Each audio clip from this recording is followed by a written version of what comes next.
for this, born to write, born to speak up, born to fight, born to dream in the dead of night. The gifted bipolar writer, shining so bright. Never in control, but in control of fate. Learning to navigate through love and hate. Rising above with every twist and turn. Embracing the fire as we watch it burn.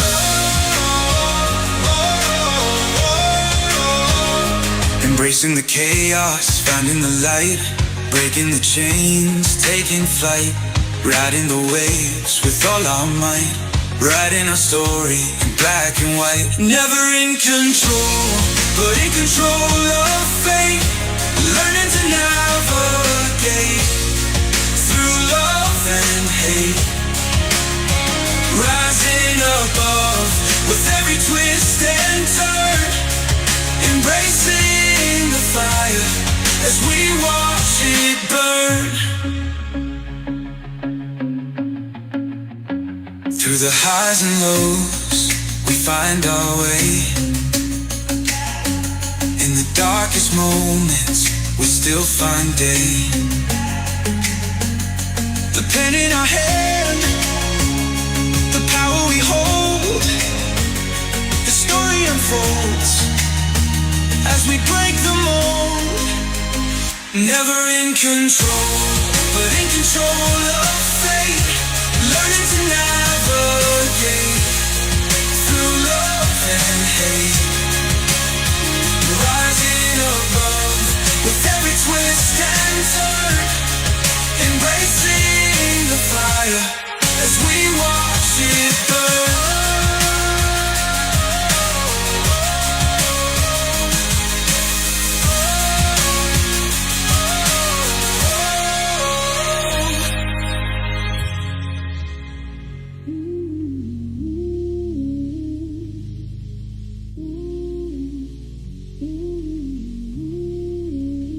Through the highs and lows, we find our way. In the darkest moments, we still find day. The pen in our hand, the power we hold. The story unfolds as we break the mold.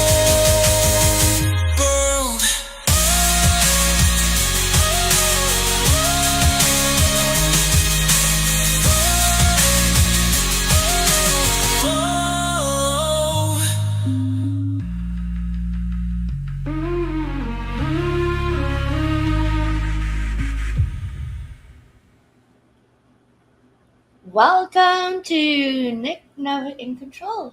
Happy Saturday night. I hope everyone's doing well. My name's Nick and I'm your host. So we have another fantastic show lined up tonight. I have been introducing the co-authors of the upcoming anthology, We Choose to Be More Than Our Diagnosis. We are going to be launching next Tuesday, July 1st. Very excited for this one. If you have been following me, you do know that I was diagnosed with bipolar 2 disorder. My father is actually diagnosed with bipolar 1 disorder with mania. And I'm a little bit tired today. I just returned from a family barbecue.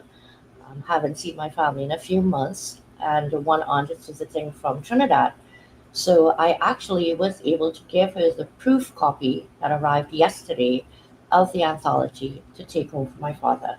So I'm very, very happy that the timing worked out just right for me to get back to him.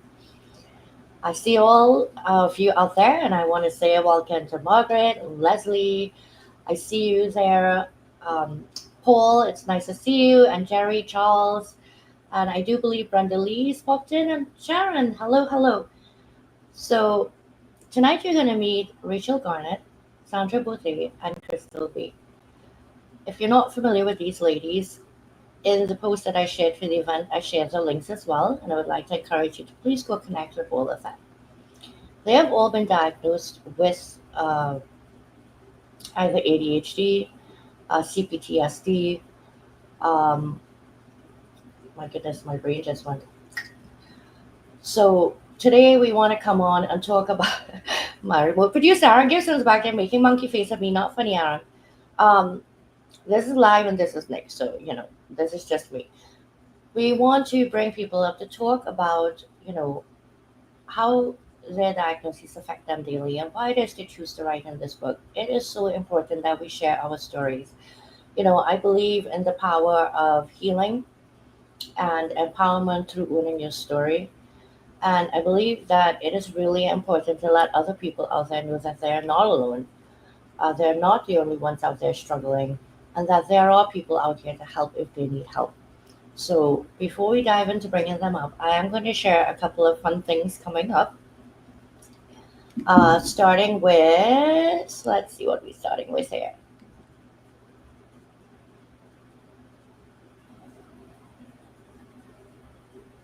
All right, that would be the Guiding Brilliant Writers merch line that is going to launch on July 1st.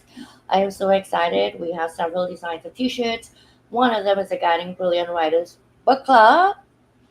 And the other is actually I'm a published writer with Guiding Brilliant Writers. And we do have a seasonal, or I shouldn't say seasonal, I should say themed. This themed shirt is going to be up there, I think indefinitely based on what I advocate for. And it actually says we are more than our diagnosis. And I'm really, really excited for that team. We're going to have a lot of other products coming down the line, but this is all I was able to get up in time for launch day, and very excited about that. All right, so I'm going to share one more before we jump in. You may have seen the poster go out today, and this is going out now.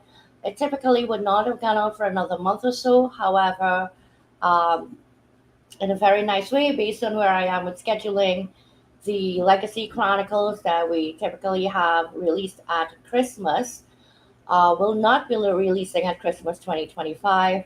I have to move the schedule ahead due to several other book launches coming. So we will be launching this one in time for Thanksgiving. So I'm just going to throw that up there really quick so you can take a look at the cover.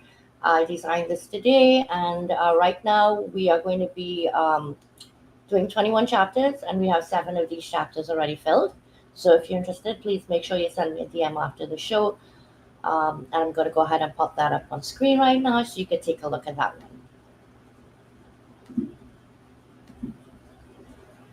Okay, there goes the glitchy.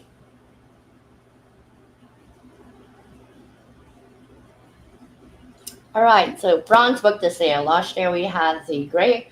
This year we have the bronze book. This is Legacy Chronicles 2025, A Letter to My Family.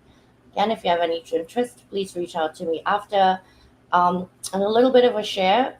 Things have switched up a bit at Guiding Brilliant Writers, and starting with this anthology and all moving forward, we'd be looking forward to 2 things going on here.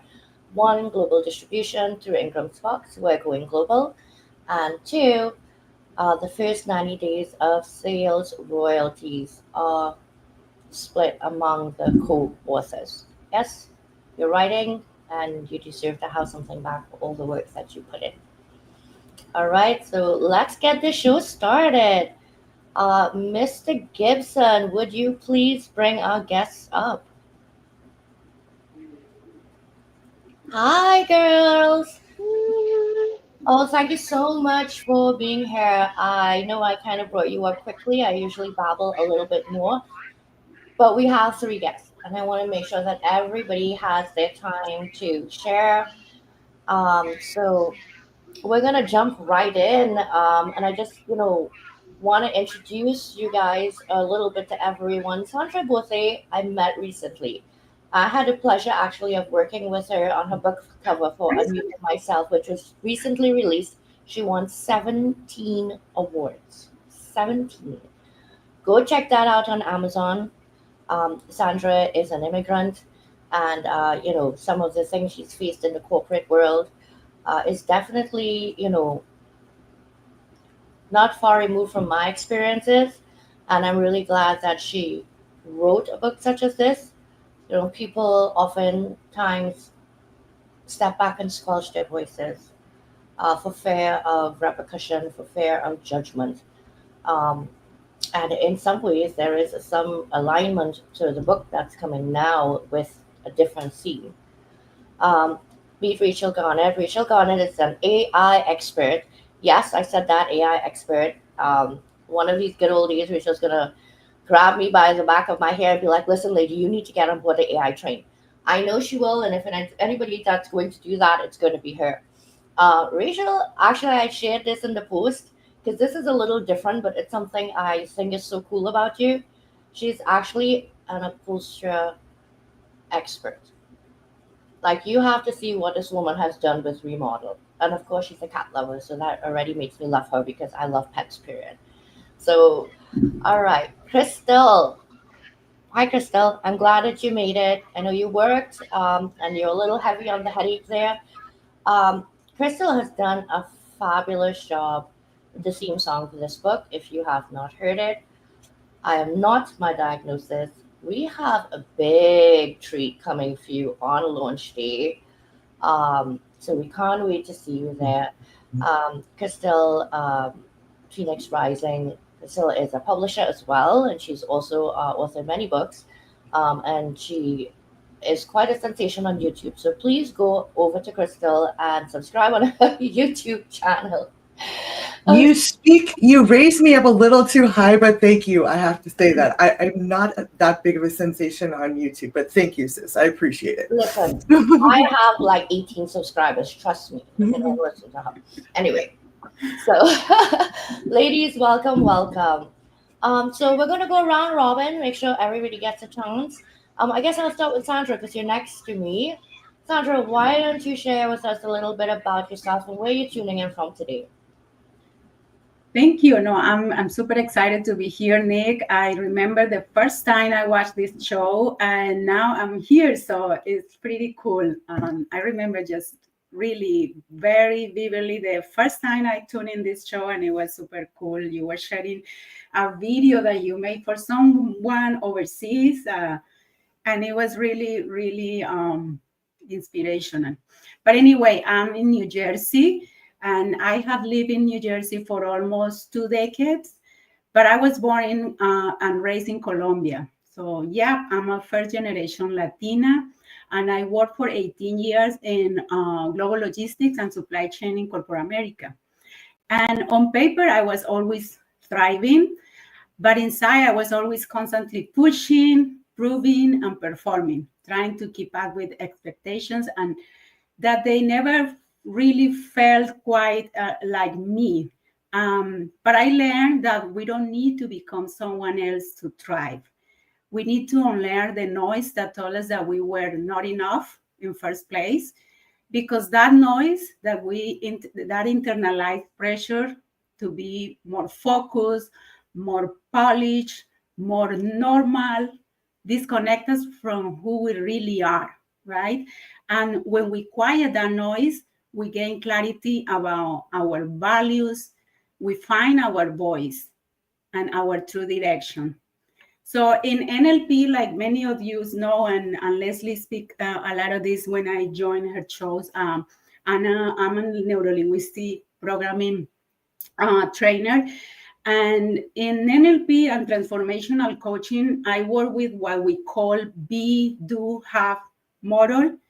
And most people always try to have success by doing more. But lasting transformation begins when we start change, when we change who we have been, and that is identity level transformation. That's where I do my work with neurolinguistic programming. And when you start honoring who you truly are, know who you have been performing to be, you really unlock the ability to do what aligns with your purpose, your rhythm, and your strength. And you gain more alignment, right? Most people really try to go the other way around. They chase results, they hustle in misalignment, doing things that they think are gonna get them all this success that they are looking for, and they hope that eventually they will be successful. But real transformation really begins within, and that's what I have discovered in my journey. So today I'm the founder of Thriving Mindsets. I'm a master trainer of neurolinguistic programming, a master practitioner in hypnosis and mental emotional release. And I have found that these modalities have been very effective and efficient to help release emotional baggage, to heal unresolved trauma on a mental, emotional, and spiritual level. So by working with these modalities, I have been able to live a life more powerfully. I'm somebody that people don't really recognize me who I am today. And it's been thanks to the combination of these modalities that I have used on myself and that I now use to help my clients so that they can uncover their purpose in life. I specialize in helping, like you mentioned, I'm an immigrant that came to the US. So I choose to work with first generation immigrants, professionals, and really help them to release self-doubt, reveal their self-trust, and unmute their voices. And that's what I wrote that book, Unmuting Myself, so that they can, when they unmute their voice, they can lead boldly and really live their career and their dreams, that they really leave everything behind to pursue that here in this country. So thank you. I'm really happy to be here. You're welcome. And thank you so much for sharing with us as well your reason for writing Unmuting Myself. You know, I think that we could get all excited about writing our books. And we reach so many different audiences. But for people to actually get the opportunity to speak directly with the author and hear from them one-on-one, their reason why. And this is a big part of, well, the reason why I'm bringing all the courses on live to meet you so that you would understand their purpose for sharing their stories today. So thank you so much, Sandra. Before I move on to Rachel, though, I see everyone in the comments, and I want to say thank you so much because I will go back and answer all of you. I do need to give a very, very special shout out because this family lives next door to me. And it is quite something at the moment to see Wendy, Zach, Julia, and Tommy. I'm going to have to run over after the show, knock on the door, and give you guys a hug. It means a lot to me that you're here, and I know that you know why. So thank you for being here. All right, Rachel, please tell us where you're tuning in from. Share a bit about yourself with us. So I am, I live in Fort Worth, Texas. I'm actually tuning in from Dallas. I got to spend the day with my two best friends and am still here. So I'm in one of my best friends' living TV room right now, which is really fun. So Nick is always saying there are quite a few of us in Nick's sort of circle that are from Texas. So we have to get her here. So anyway, so I'm from Texas. And as Nick said, I am an AI specialist and consultant and trainer. And the book, what am I talking about? Why I wrote this chapter? Is that my third thing, Nick? Right now, you're going to share where you're tuning in from. Well, tell us a bit about you. Okay? Say again. Tell us a bit about you. We want to know about you, Rachel. What does Rachel love to do? You're breaking up. We want to know all about Rachael first, is what Nick was saying. Can you hear me? Hello? Yeah, we're breaking up. We're not. Okay, can y'all hear me? Yes. Okay, good. Yeah, everybody was breaking up for a second. Technology. So this is actually my fourth co-authored book in the past year, my third with Nick. And I think it's just, I want to keep doing these chapters because I feel like my writing is getting better. I have, and I didn't talk about all of my diagnoses, and I didn't talk about the chronic depression, but I've had chronic depression for the majority of my life since I was a child. Diagnosed with ADHD when I was 30. Was so grateful for that diagnosis. And then in the book, what I really do talk about, because it's the closest to me, is I contracted Lyme disease. I don't know when, diagnosed in 2016. And so it really, really devastated my life. And I think, especially for people in Texas, Lyme disease doesn't exist in Texas.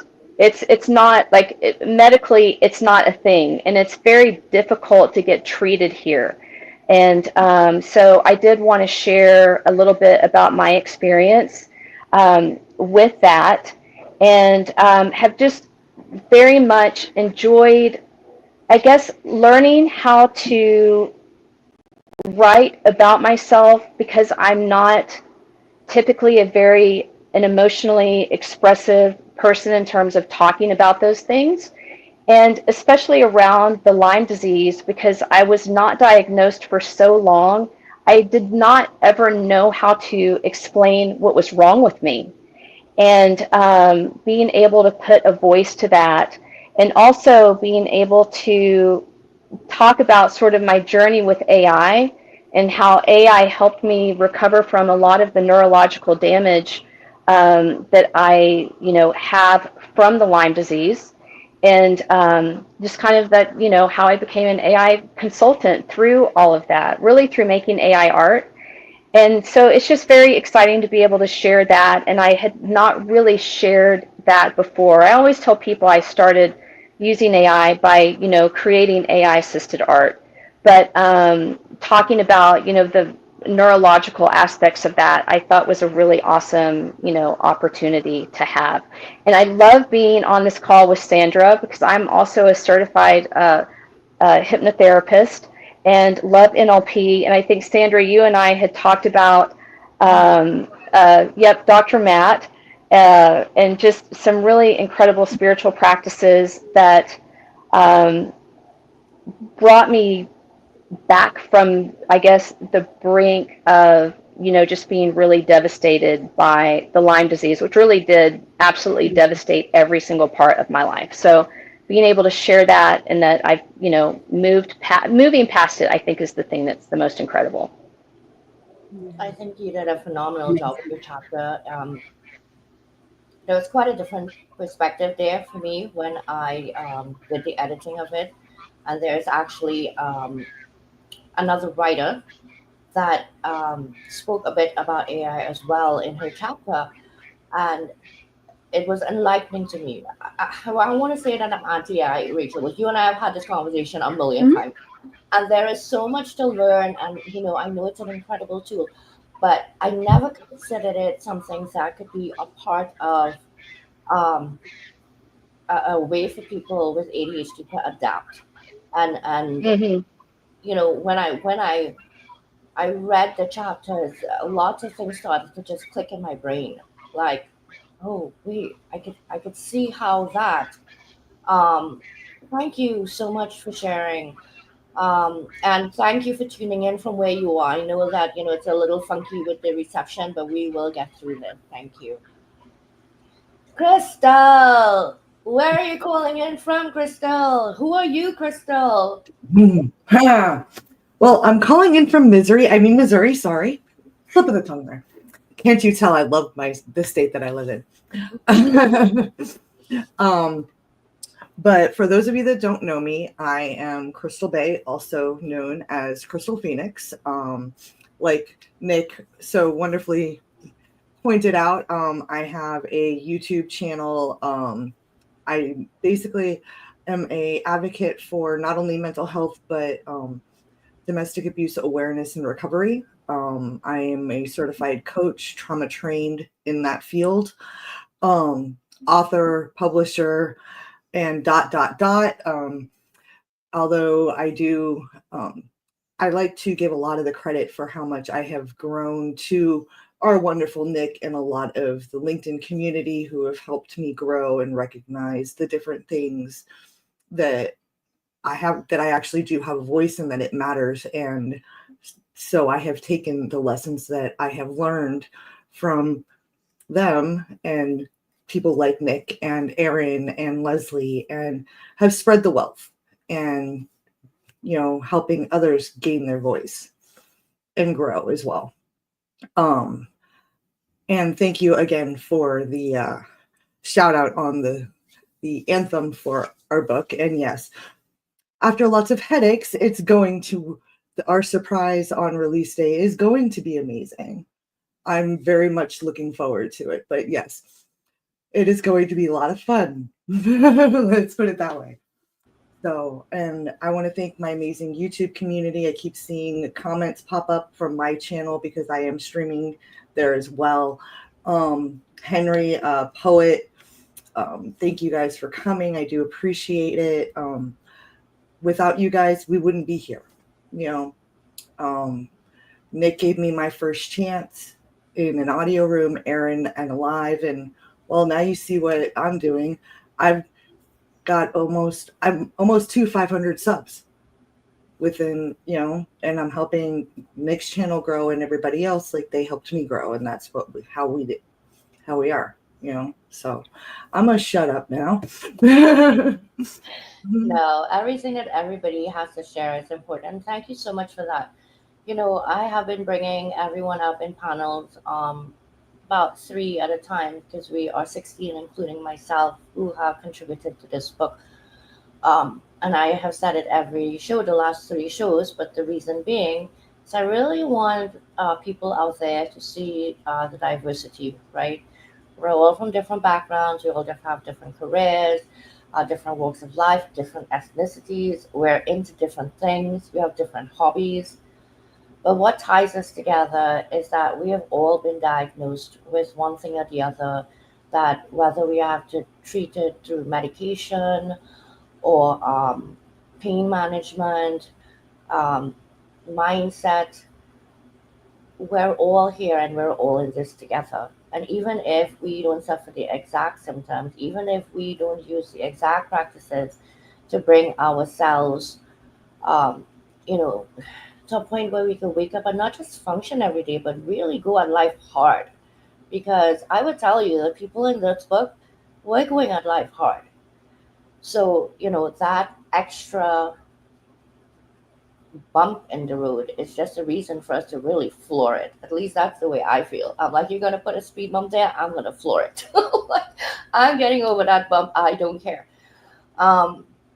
So I do have another set of questions to ask, but before we do, executive remote producer, I do want to give a moment to recognize as many people as I possibly could for a couple of minutes. The reason being, I want to thank Crystal's community from YouTube being here. And I see a lot of names here tonight of people that I know that I don't typically see in the show, but I know you guys from about and around. And I just want to thank you because it means that the word is getting out there of what it is we're doing here. And as exciting as it is to put a book out, it is so much more than the excitement of being published. It is actually about getting our stories into your hands. It's about knowing that you might pick this book up and or pass it along somebody that you know. And some things they read in there, some writer they identify with, it might just be a line. Could change somebody's entire outlook on what it is that they're experiencing. And really give them that encouragement to reach out, maybe for the help they need, to maybe turn deeper inward, whatever it takes for them to take that next baby step toward a path of deeper healing and deeper thriving. So I am going to just run through really quick, and thank you so much everybody for your patience. Habib, hello, how are you? And I do believe that's Damien. Thanks for joining us. Enrique is my Outlier Project buddy, and I want to say a big hello to him. He's almost at 1,000 subscribers. You guys head over to his channel and certainly hit a subscribe there. Yeah, shameless plug. I don't care. I had just said that. That's terrible. Sarah Ganella, it's so nice to see you here. And David Pushkin, Gregory, off in Canada. Henry, it's nice to see you as well. I see the YouTubers, and I know that is definitely the community tuning in from Crystal. Tracy, hello, how are you? Adrian, it's great to see you. Linda, I know I saw you earlier. Jeremy, hello. And if I missed you, I'm not going to scroll up anymore because I got to keep going. Executive remote producers are like, what are you doing? I'm just kidding. All right. I see you smiling back there, Aaron. I see you. All right. So I got people off camera. Sandra, we're back to you, my friend. And thanks for your patience. So, what is your diagnosis or diagnoses, if you don't mind sharing with us? When did you learn about it? And what were your initial feelings? Because when you find out news like this, right? I'll let you answer that question. I'm not gonna make any assumptions. Yeah, no, I don't mind to share that. That's where I wrote the chapter, and that's why we're here, and to inspire others to share these stories and not to feel shame of these things.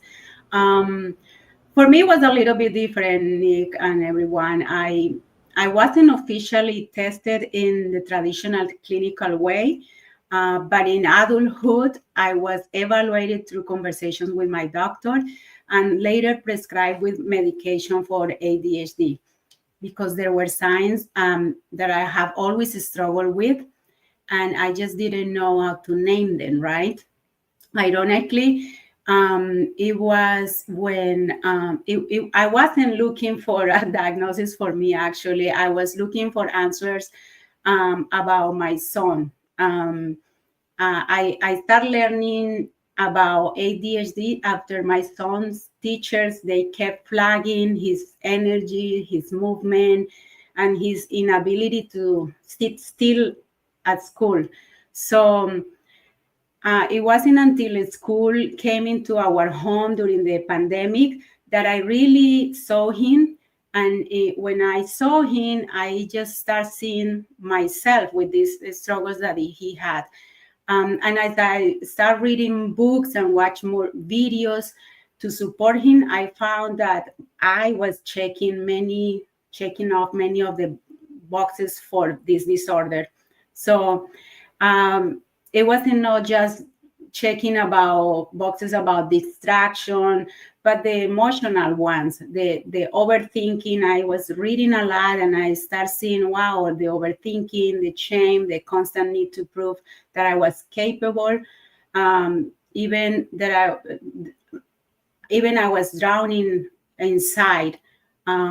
So at first I felt, when I find out this, I felt a kind of grief for not knowing sooner that this is what I was going through my whole life. But it was a grief for the girl that I thought I had to be perfect to be enough. That's what the kind of feeling I had.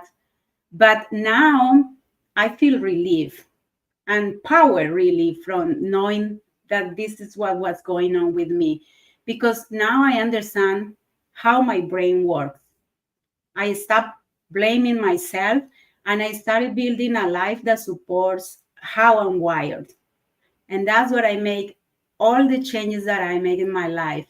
Today, I use that understanding to help others to find compassion for their own minds too. And because I believe that when we embrace how we truly are made, we open the door for our limitless potential.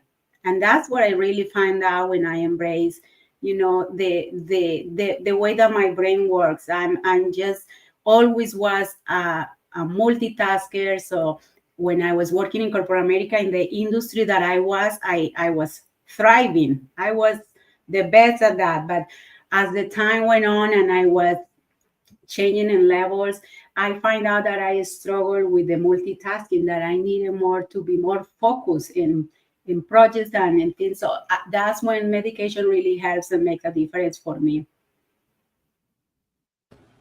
Thank you so much for sharing that, and for sharing as well,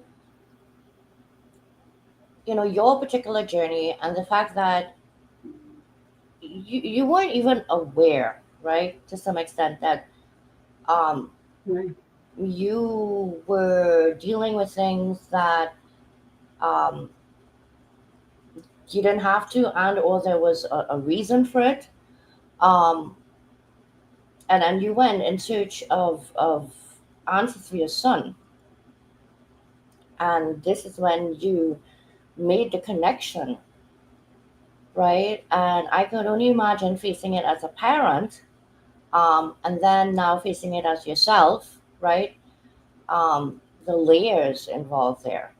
So you now have to be able to show yourself the very same compassion that you would show to your child.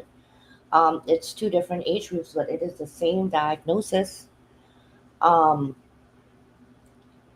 and I'm grateful that that's what happened, because now this is a journey of healing and discovery for both of you.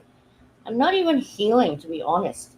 I don't see it as healing from after I read your chapter, Rachel's chapter, and a handful of other chapters on ADHD. I have to tell you, I've had several conversations with my husband that I said to him, all right, this sounds too much like me. This is a little bit scary. Not all of it, but certain parts of it. And what that did for me, as I was sitting there editing these chapters, going, it's not just me. I literally was going, it's not just me. That, I have to go here, there, sit, I can't stand. I'm like, all over the place. And then in the flip side, I can just sit here for 2 hours and not move. It's so weird how I could just flip. It's odd. And there were just different things that I was reading. And I think it was somewhere in your chapter that you said if it was something that you loved, you would be here. Yeah, it is really the stream, right? When you can focus, and when you focus, you can't stop. Yes. When you really get to engage your brain in something until it's not done, you can't stop doing it. And that's how I experience. When I'm passionate about something, I just got to get it done. Yes. And Yes. it's that. And that kind of drive could take us down bad roads if we don't manage it well. Right? Our health. Yeah. Yeah. Thank you so much, Sandra.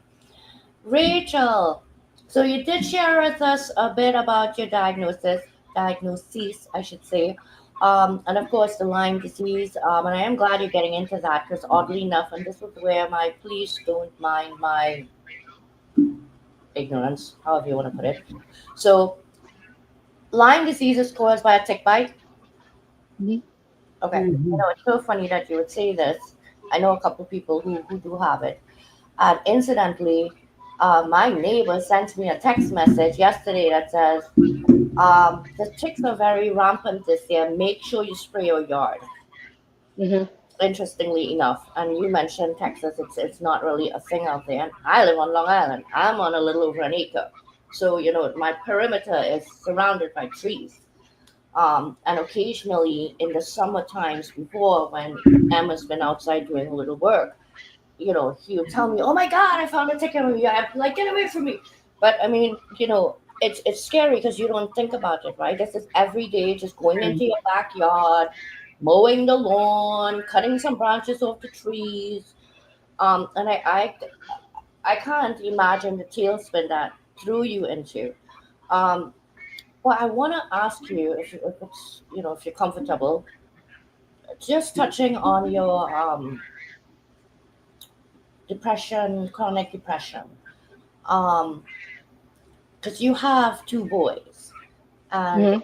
um, my bipolar comes with a depressive state, and I just as a parent, what did that do in terms of like motherhood? Like I really want to know this because like I'm thinking on my own journey, right? Mhm.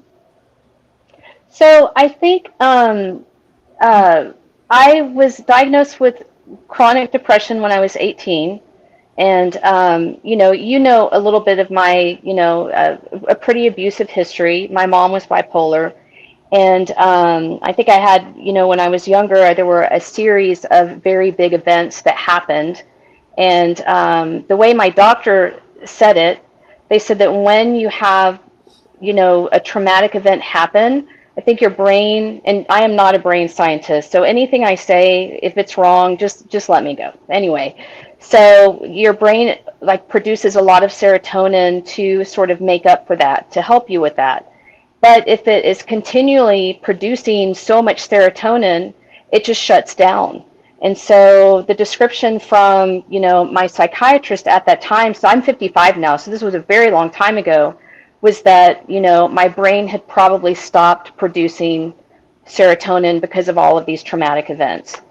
So when I'm on medication, it's pretty controlled. And so it didn't affect, my motherhood didn't affect my sons that much. But I think like a lot of people who take medication, we start to feel really good and then we stop. Now, I will not do that again, but that was, my practice, like my 30s and 40s was like, oh, I feel great. I don't need to take this anymore. And then, and then it's like the very serious panic attacks start. So I do remember at one point in time, I was driving, my kids were in the car, and this thought just came into my mind, like, I should drive off this bridge. How freaking crazy is that? Yeah. And it really, really scared me for my kids. It scared me for myself. I didn't know what panic attacks were at that time, but I wasn't taking the medication, all of those things. So during those times, not taking the medication as a mom, I really tried to hide that from my sons. And I think, and I did say earlier, I really try to, I feel as a very kind of bright person. So I try not to emote those things. And I do remember, my boys are in their 20s, but really trying not to emote all of that. Mm-hmm. And it was, I didn't have any of control over that when I was so sick with the Lyme disease. And so what it looked like is a lot of times I would just be in bed all weekend and my husband would have to take care of the boys. And so, I think I missed out on a lot of things, but I think another thing that it has done is I'm really sensitive to my kids, and, they have both taken some medication at times. They're off of it now, but being able to recognize the depression in them. It's like if their, behavior might change a little bit. So I think it really did help, or has helped me be able to recognize those things in them. So, I'm grateful in that sense, to be able to have done that with the boys. Now, I don't really love that I passed a lot of my stuff onto them. But I have, and yeah, and they're, they are dealing with those things. But, I think overall I did okay. Yeah, and I feel the same way, and I appreciate you really and truly for opening up about that so much. And because of my diagnosis, I could identify as well. I feel great getting off the medication, the trying to hide that you are not doing okay, and it, and it's like it exacerbates, and feeling as if all the times that I laid in the bed, how much I missed was myself, and it's hard to let go of that guilt, and bring yourself to the point now that guilt that you were feeling, you have to let it go so that this time you can be there. Absolutely. I say that because I just spent the afternoon with my son, and he's going to be 28. So thank you for sharing that with us.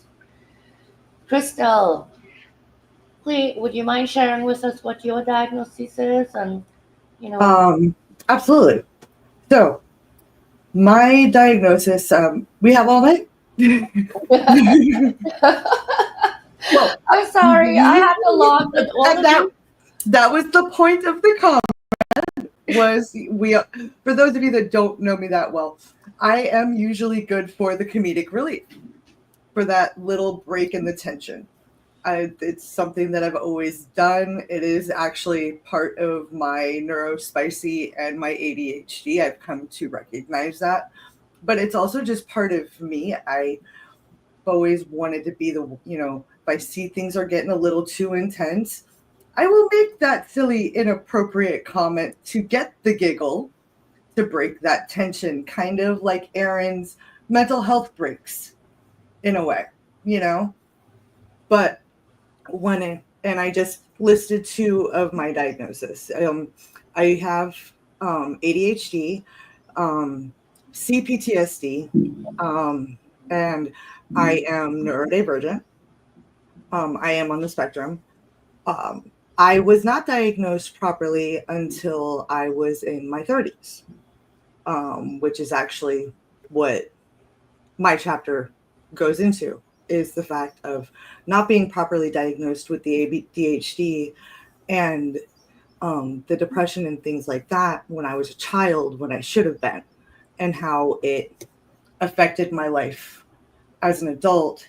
And once I did get the proper diagnosis, how I have had those aha moments like Sandra and Nick and Rachel have all talked about, and been able to recognize and develop proper coping skills and different things to be able to be more productive in my life and help others as well.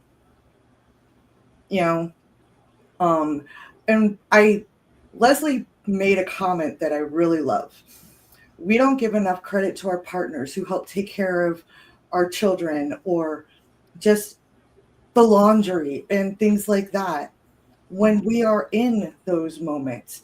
Because everybody that knows me, I speak volumes and sing Matt's praises constantly, but it's true. Matt has helped me so much because I was with Matt when I got the proper diagnosis, and has helped me grow and picked up the slack for me when I, was in my downs, because with the CPTSD and the anxiety that goes with it, I will curl up in a ball. Sharon Byrne and I joke all the time that we are in our pillow fort coloring if anybody needs us, but it's true. That. Your pillow fort's coloring. But it's true. No, but it is. It is. We have our moments where it's just we can't do it. Yeah. And we need to just take that step back. And we have our partners, Nick's wonderful husband, and I don't know Sandra and Rachel well enough to say about your partners or anything, but I know Nick's husband really steps up to bat. Matt steps up to bat for me a lot. Sharon keeps me on point in so many different ways. The support system that we build to help uplift us and remind us that it's okay to be human is a really big thing. And Jen Lynn especially, Jen Lynn has been one of the best mentors I've ever had when it comes to recognizing I'm not my diagnosis, and being able to deal with the impacts with the CPTSD and overcome some of that complex trauma that I have from my childhood. Yeah. And you need that village. We do. And Damien's another one that was a great support system, especially when I first came to LinkedIn. I'm always about uplifting my support system, because without you guys, I wouldn't be here the way that I am. I may have reached this point at some point, but you guys helped lift me up to where I was able to get a lot further in my healing a lot faster, because I knew I had that support system that I could lean on when I was having that bad day. A lot of people don't have. I know. And I truly appreciate each and every one of you. Glitter, another one that's coming in from on my YouTube channel. You know, she does karaoke shows on YouTube, and we just have a blast. And it's just letting our hair down. You know, those little things are what make me so much more than my diagnosis. Each and every one of the people that have helped raise me up, Annie, Aaron, you, Nick, Leslie, you know, Sharon is a huge one. I cannot thank her enough for the support that she gives me all the time. You know, we all build each other up, and that's how the support system is. And with the diagnosis that we have, like with your bipolar, Nick, with the ADHD, the Lyme disease, you know, all of these different things, having that support system is vital. Yes, indeed. And that, leads me into the next and final question for the evening. We are coming up on time, too, but there was a question in the audience, and it was very similar to the last question I'm going to ask for the evening. But before we do, I just want to thank everybody for still being with us and for honoring us with your time to hear about our journeys, to hear about the struggles that we face daily, but how it is that we choose to be more. And because that's exactly what we're sharing with you here, how it is we choose to be more. I am going to ask remote producer to share this beautiful video that he created along with the theme song that was created by Crystal.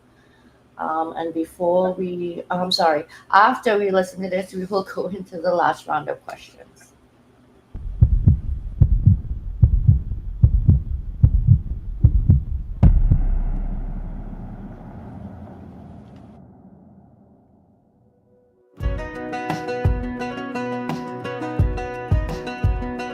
Gave it a name in a cold white room, spoken whispers like a spell of my doom. But I've got a soul that can't diagnose. I've walked through fire and I'm still close to everything I'm meant to be, not just what they see.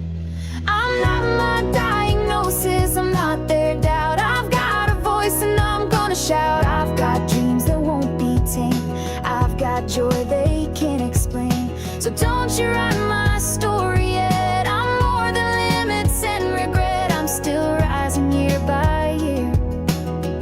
I'm not my diagnosis, I'm still here. Some days hurt, some days shine, but I've made peace with this heart of mine. I've got cracks, but they let light in. That's where the strength begins. No shame in being real, that's how I heal. I'm not my diagnosis, I'm not their doubt. I've got a voice and I'm gonna shout. I've got dreams that won't be tamed. I've got joy they can't explain. So don't you write my story yet. I'm more than limits and regret. I'm still rising year by year. I'm not my diagnosis, I'm still here. Might walk a little slower, but my heart beats just as loud. Might fall and get back up again, but I wear that proud. 'Cause brave looks different on everyone, and I'm proud of who I've become. I'm not my diagnosis, I'm more than pain, more than letters next to my name. I've got fire, I've got grace, I've got hope you can't erase. So don't you tell me who I am, I'm writing that with my own hand. I'm still singing loud and clear. I'm not my diagnosis, I'm still here. Yeah, I'm still here. And I'm not my diagnosis.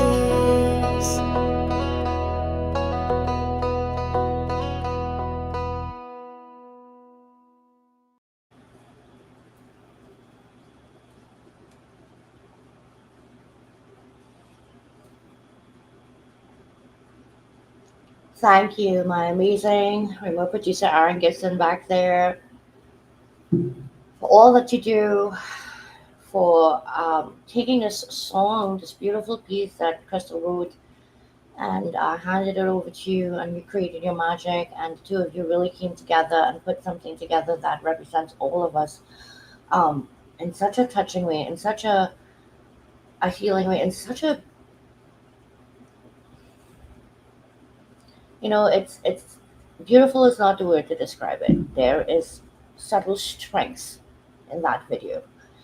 And one of the things that I did with this particular book is I actually joined maybe a dozen mental health groups on Facebook, whether it was ADHD, um, just people dealing with anxiety, depression, and such.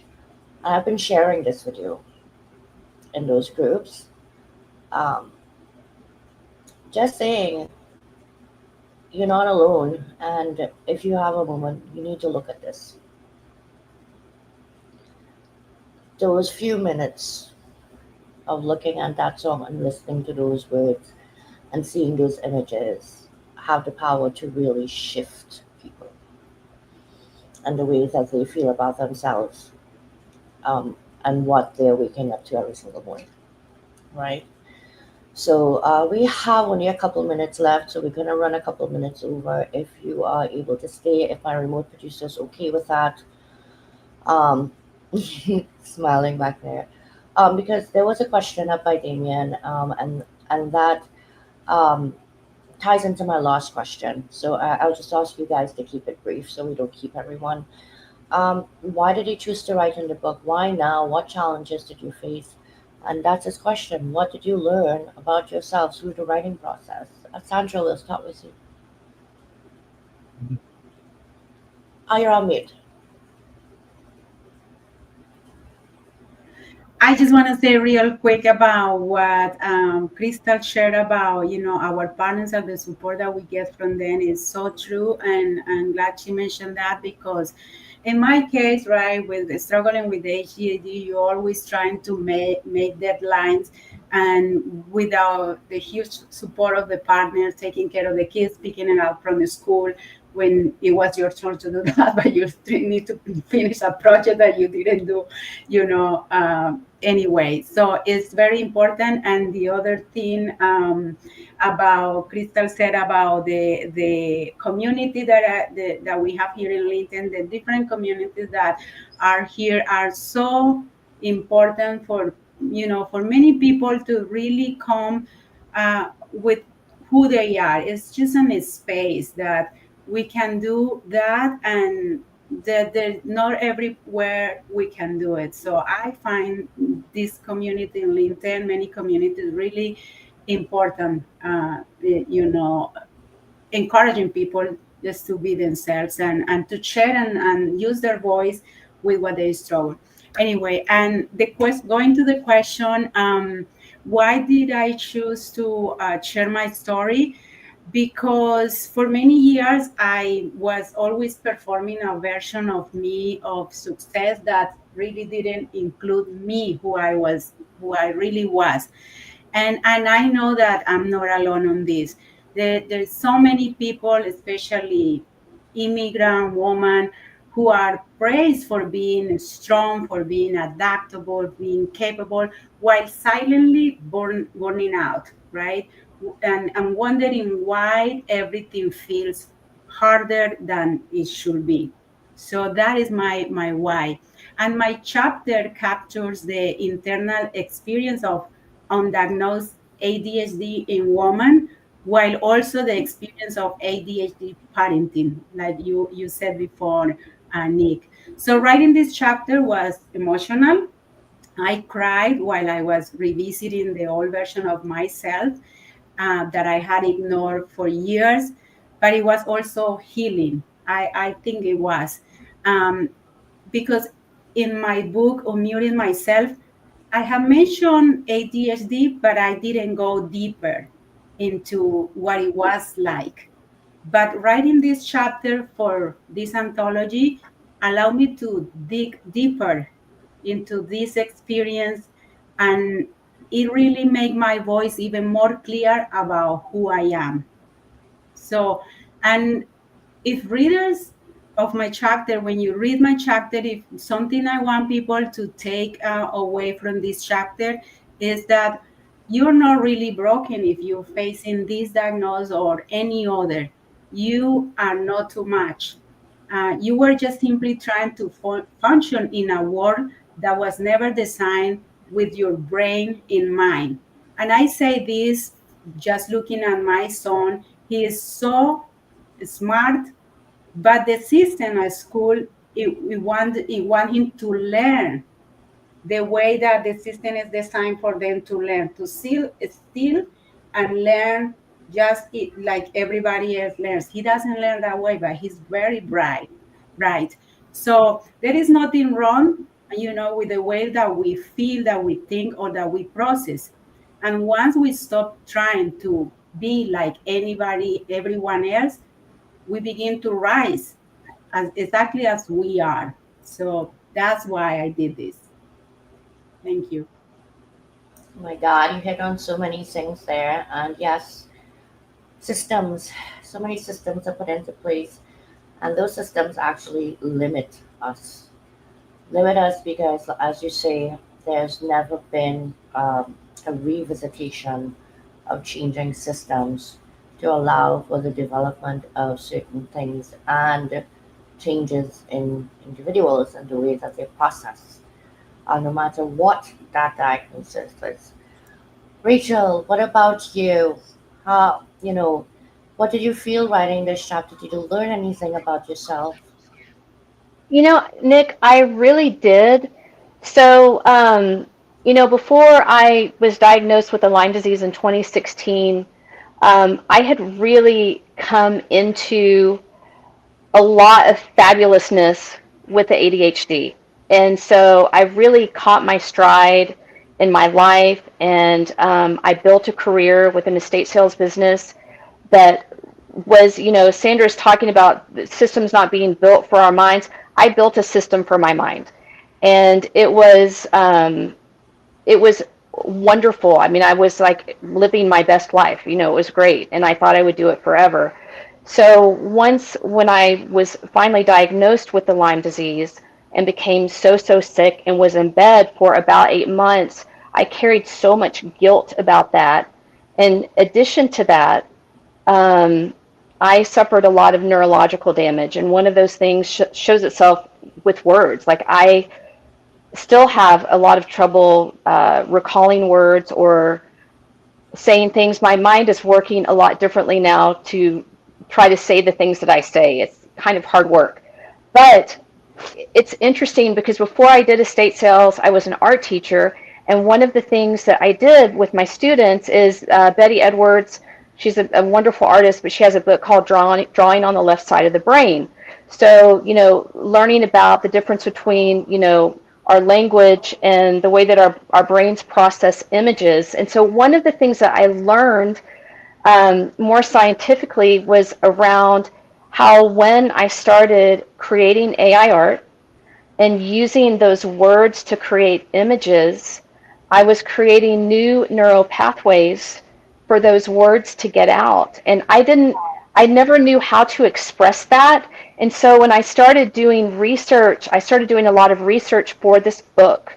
And when I learned that, I was just so excited. It's like, it's so wonderful when the universe brings something like that to you to help with that brain recovery. And so still issues, all of those sorts of things, but using AI or using the AI to create the art was really, I think, when I started to recover. And it also helped me start recovering emotionally, and the depression and a lot of the negative way that I felt about myself. And there are a lot of spiritual practices that I started that, of course, led to that as well. But it's a really great process. And I think also in the process, I have carried so much guilt about that sickness. guilt about my employees, guilt about my kids, guilt about my husband, a real like loss of self-worth. And I think for readers, you know, it's taken me almost a decade to build a life that I love again. It is not what I imagined for myself. It is not the same, but it's still pretty awesome, you know. And so I think it doesn't matter how much time it takes. Like our path is our path, and it takes as long as it takes. And so, you know, while I was in all of that, it was like, oh my gosh, why is it taking me so long? Well, it just, it is what it is. You know, we have different chapters. So I think for healing from any of the diagnoses, that, you know, we just need to give ourselves so much grace to go through the feelings and experience the way that we do feel, because they are seasons, right? And we can choose to sort of wallow in those seasons or make excuses for ourselves or whatever, or we can choose to move out of that. So we really have that choice, and that's the choice that I've made. And so it was, for me, the book was a real celebration of a lot of things. I'm really glad to hear that. And like you said, you did a lot of research because of the book, and there's things you learned because of that. Mm-hmm. And then that's definitely one of the things that happens when you do lean into writing towards a theme that touches you. You start to discover a lot more. Unlike Damien said, what did you learn about yourself? And here you're sharing things that you learned about yourself through this writing process. So thank you so much for that. Thank you for the opportunity, Nick. Oh, of course. Crystal, what about you, hon? How you know?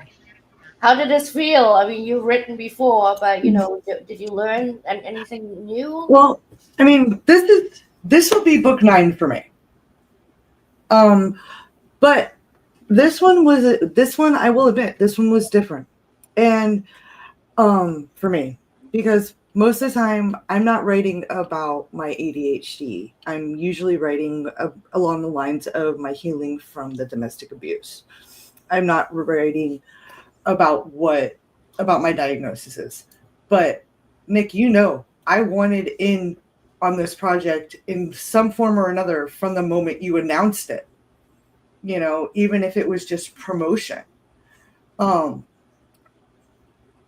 I did learn a bit about myself when I went into it because of the angle that I came at it.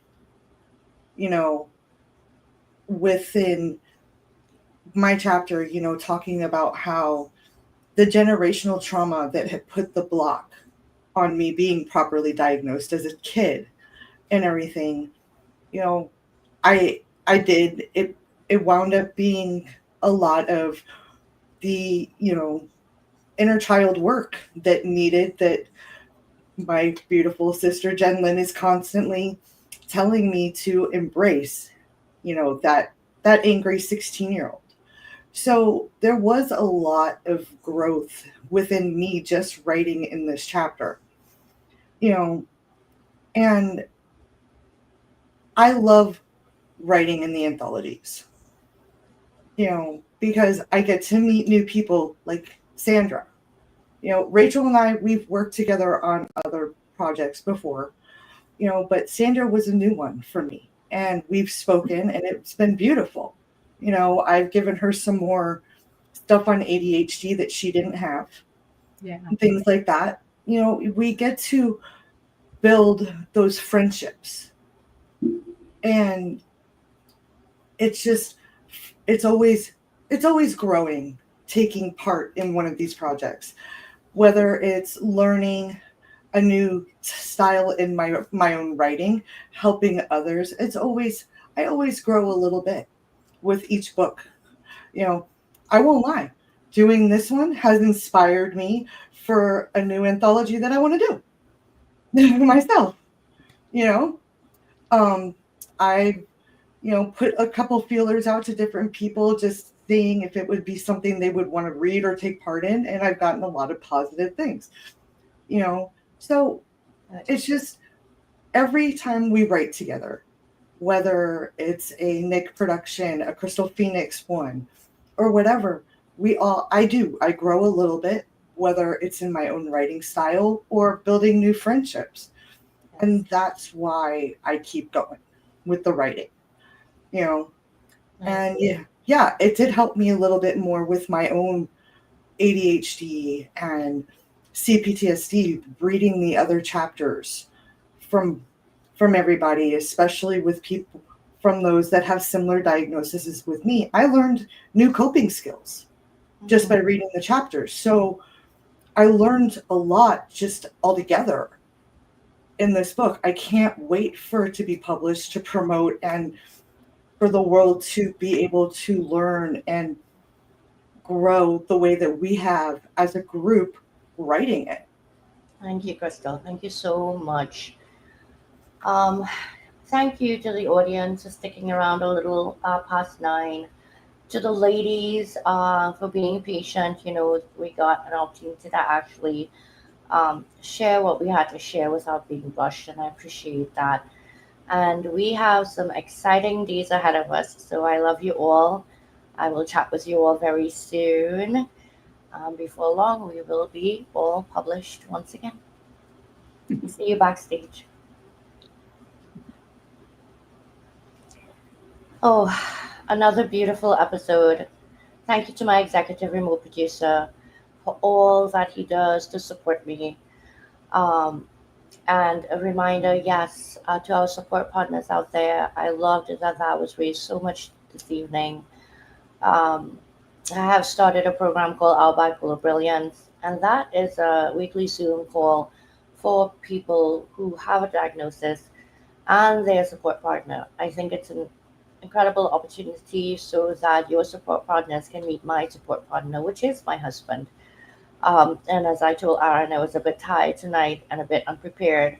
So I set my alarm for 20 minutes before the show. And needless to say, I get up to touch up my lipstick, and my husband has set up my entire studio, along with all my lights and my microphone and my laptop. And that's what your support partners do for you. They know what things mean to you, and they know when you just don't have that little bit of extra in you, and they are that little bit of extra for you. So next Tuesday at 10 a.m. Eastern, July 1st, is the launch event. I would like to invite you all. And there are going to be 8 different surprises coming for you in the audience. I will leave it at that. And then 6 o'clock that same evening on Tuesday, normally I do the series called The Person Behind the Pen. I paused it because of the launch.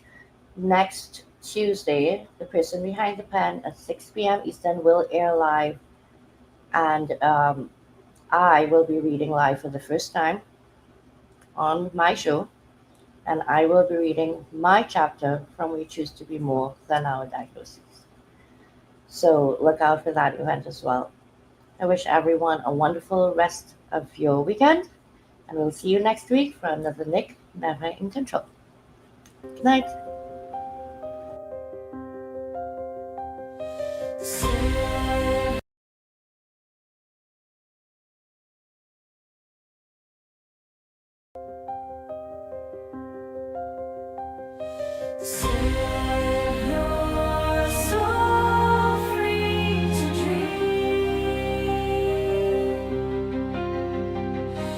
Free your mind and open your heart. Loosen control and embrace who you are. Set your soul free to dream. When a new day breaks and you feel you are standing at hell's gate, look back and you will see there is someone waiting for you. He, she, or me. Free your mind and open your heart. Loosen control and embrace who you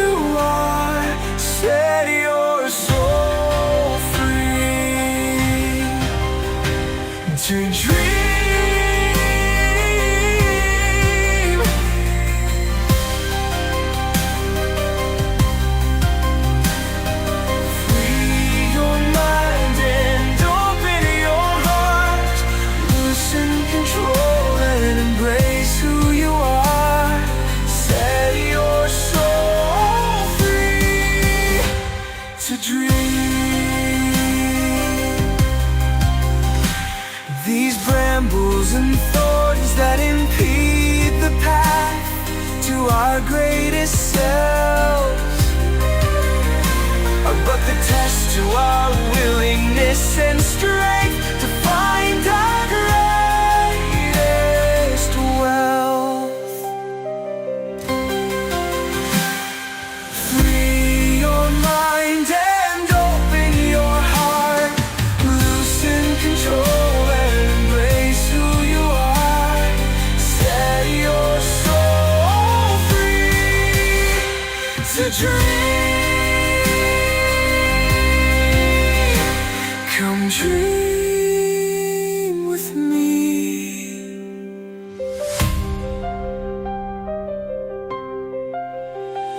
Come dream with me.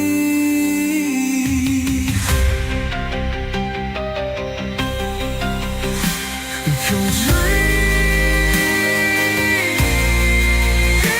with me.